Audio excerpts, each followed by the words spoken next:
मैं बगैर असले के अंदर गया हूँ और जाते हुए इनके बैलेट पेपर मैं अपने साथ ले गया हूँ और वापस आते हुए मेरे हाथ खाली था, मेरे हाथ में कुछ नहीं था।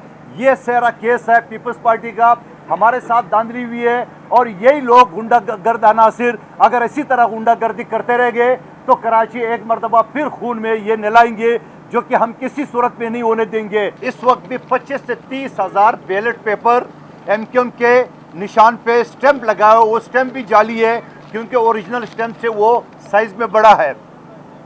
तो ये सारी चीज़ें मौजूद थी और फिर जब जिस पोलिंग स्टेशन पे मैं गया वहाँ एक तरफ पुलिस खड़ी थी, दूसरी तरफ रेंजर्स खड़ी थी, मगर कोई सुनवाई नहीं हुई है।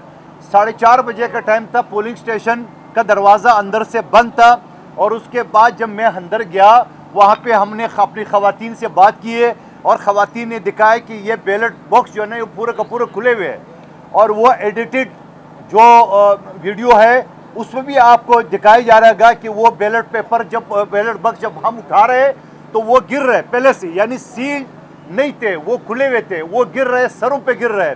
तो ये सारी चीज़ एडिटेड करके इस वीडियो को शेयर किए। मैं ये कहना चाह रहा हूँ इलेक्शन कमीशन से, आज इलेक्शन कमीशन में ये सारी बातें मैंने इनको बताई है तो उन्होंने बताया कि जो रिपोर्ट आई है तो रिपोर्ट कोई नहीं है क्योंकि कोई वहाँ पे कंप्लेन नहीं है प्रिजाइडिंग अफसर की तरफ से, पुलिस की तरफ से, रेंजर्स की तरफ से कोई कंप्लेन नहीं है। कंप्लेन अगर है तो हमारी तरफ से है और जो कि ऑलरेडी हमने पहले भी जाहिर की है और ये 9 तारीख की है कंप्लेन।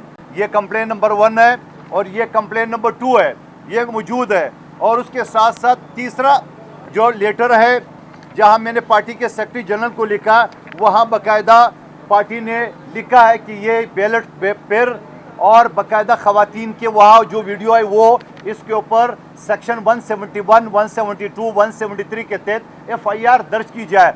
वो मुतल्लिका थाने में, थाना मदीना कॉलोनी बल्दिया टाउन डिस्ट्रिक्ट केमाड़ी कराची में मौजूद रिसीविंग कॉपी मौजूद है। तो ये सारी चीज़ें इलेक्शन कमीशन के सामने। तो मैं ये कहना चाह रहा हूँ कि 2 महीने इससे पहले जब डिप्टी कमिश्नर की मीटिंग हुई है उस मीटिंग की भी वीडियो आपके सामने आई होगी। वहाँ पे मैंने कहा कि शख्स अदारों का नाम ले रहा है मुस्तफ़ा कमाल साहब कि मैं तो जीता हूँ, मैंने पहले से बात कर ली है और वो उसने कोई कंपेन नहीं चलाई। ये कंपेन तो ज़बरदस्त हमारी जालों ने जो चलाई है। आसफा भुट्टो साहिबा आई है मेरे हल्के में, यहाँ पे बिलावल साहब आ चुके थे पहले।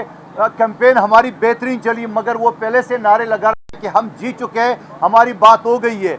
हमने जहाँ जहाँ हमारी सलाम दुआ थी वहाँ भी हमने बात कर ली है कि ये शख्स को रोका जाए, ये क्यों अदारों को बदनाम कर रहा है। लेकिन मैं आज भी ये कहूँगा कि अदारे मुलवस नहीं है, इलेक्शन कमीशन मुलवस नहीं है, सिर्फ और सिर्फ एमक्यूएम का गुंडा नासिर जो माजी में कत्ल आम में और माजी में कत्ल गारत में ये मुलवस थे। और यही मुस्तफ़ा कमाल इसका मौजूदा जो सरबरा है खालिद मकबूल सिद्दीकी के बारे में कि रॉक एजेंट है, ये बाकायदा एमक्यूएम के दहशत गर्दों को इंडिया भेजता है, वहाँ पे ट्रेनिंग हासिल करता है। यही शख्स था जिसने कहा अल्ताफ हुसैन दहशतगर्द है, यही शख्स था जिसने कहा था कि मैं एमक्यूएम का नाम ख़त्म करने आया हूँ, यही शख्स था जिसने कहा कि मैं मुहाजिर नाम मिटाने आया हूँ और यही शख्स था जिसने ये कहा कि अगवा करना, पता लेना ये एमक्यूएम का सिग्नेचर है। ये मैं नहीं कह रही हूँ, मुस्तफ़ा कमाल साहब की प्रेस कॉन्फ्रेंस मौजूद है। और बल्दिया फैक्ट्री में 259 मजदूरों को जिंदा जलाने वाले जिसमें ख़वातीन में मौजूद था और 2 महीने पहले वो प्रेस कॉन्फ्रेंस कर चुका है मुस्तफ़ा कमाल साहब कि ये हमारे लोग हैं और मुल्जिमान को हमने बचाना है, अगर हम नहीं बचाएंगे तो कल का हमारा साथ कोई नहीं देगा।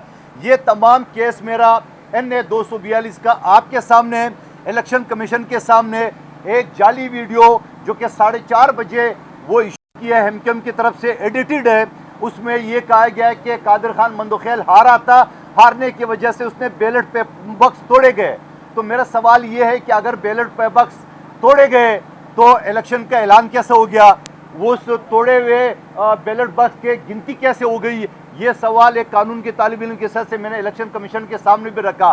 बाकी मेरे खिलाफ जो वीडियो है वो मुकम्मल एडिट है, जाली है।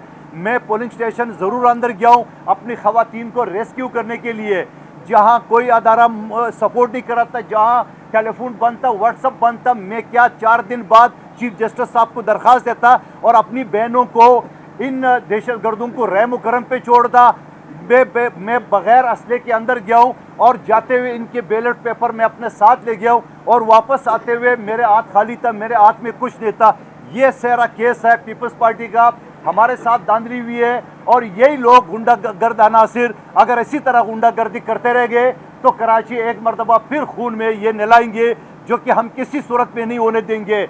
मैं और मेरे जाले, मेरे चेयरमैन पहले ऐलान कर चुका है कि हम किसी रॉ के एजेंट को, किसी गुंडा नासिर को कराची पे मुसलत नहीं होने देंगे। आज वो जाली तरीके से उसने 17 सीटें हासिल किए, इतने तो उनके कैंडिडेट नहीं थे। और फिर मैं ये भी कहना चाह रहा हूँ, ये इलेक्शन का हाल था कि जो मैंने 42,000 वोट लिए, मुस्तफ़ा कमाल साहब ने 3,800 वोट लिए, 3,800 को उन्होंने 71,000 में बदल दिए और 25 से 30,000 वोट जो अगर हम नहीं चुनते तो वो 1 लाख से क्रॉस कर देता और मुझे दूसरे नंबर पे भी नहीं तीसरे नंबर पे रखा। जो मेरे साथ 4 सूबाई हल्के लग रहे थे, 2 कभी अगर काउंट किया जाए तो मेरे वोट उसमें ज़्यादा है। तो ये सारा केस आपके सामने, मीडिया के सामने और पाकिस्तानी अवाम के सामने। एक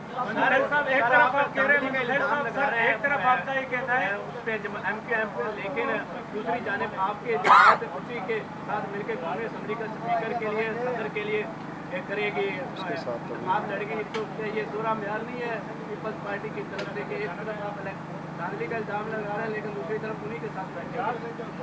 अगर आप पीपल्स पार्टी के बारे में ये कहो कि दोहरा म्यार है, तो क्या MQM का हर मरतबा तू के चाटने का रिहर्सल आपने 1988 से नहीं देखा?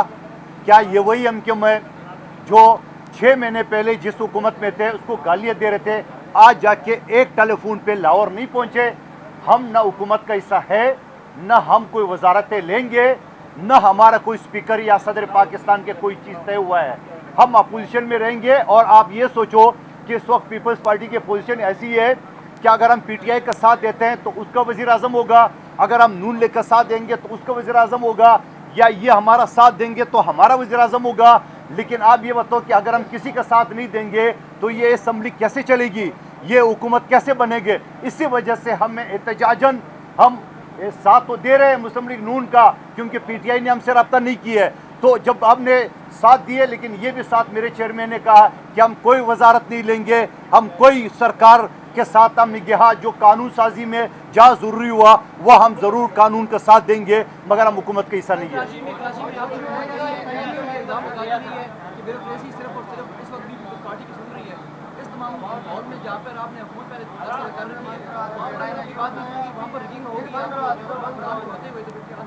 देखिए, अगर आप इलेक्शन से पहले देख लें, इलेक्शन कमीशन का शेड्यूल अनाउंस हुआ ही नहीं है। उससे पहले उन्होंने पाबंदी लगा दी ट्रांसफ़र पोस्टिंग पे, तरक्याती काम पे। मेरे हल्के के काम तरक्याती रुक गए थे अनऑफिशियल, अनअनाउंस्ड। और फिर वहाँ पे सिंध में SHO से लेके थानेदार से लेके IG तक, तहसीलदार से लेके चीफ सेक्रेटरी तक ट्रांसफ़र कर दिए है वफाकी हुकूमत ने। आप कैसे कह सकते हैं कि हमारे ब्यूरोक्रेसी थे? हमारे जो दौर के या हम पीपल्स पार्टी के जो सूबाई हुकूमत के दौर के ब्यूरोक्रेसी थी वो तो थानेदार से लेके IG तक, तहसीलदार से लेके चीफ सेक्रेटरी तक सबको बदल दिए। तो ये बात आप कह नहीं सकते हो कि हमारे लोग थे। वो सारे के सारे निगरान हुकूमत के थे, और निगरान हुकूमत किसके थे वो आप सबको पता है। अब खबर आपकी दस्तरस में, हर वक्त बर वक्त। अभी सुनो न्यूज के YouTube चैनल को सब्सक्राइब कीजिए, बेल आइकॉन पर क्लिक कीजिए और बाखबर रहिए मुल्की और बैनुल अक़वामी हालात से यकीन के साथ।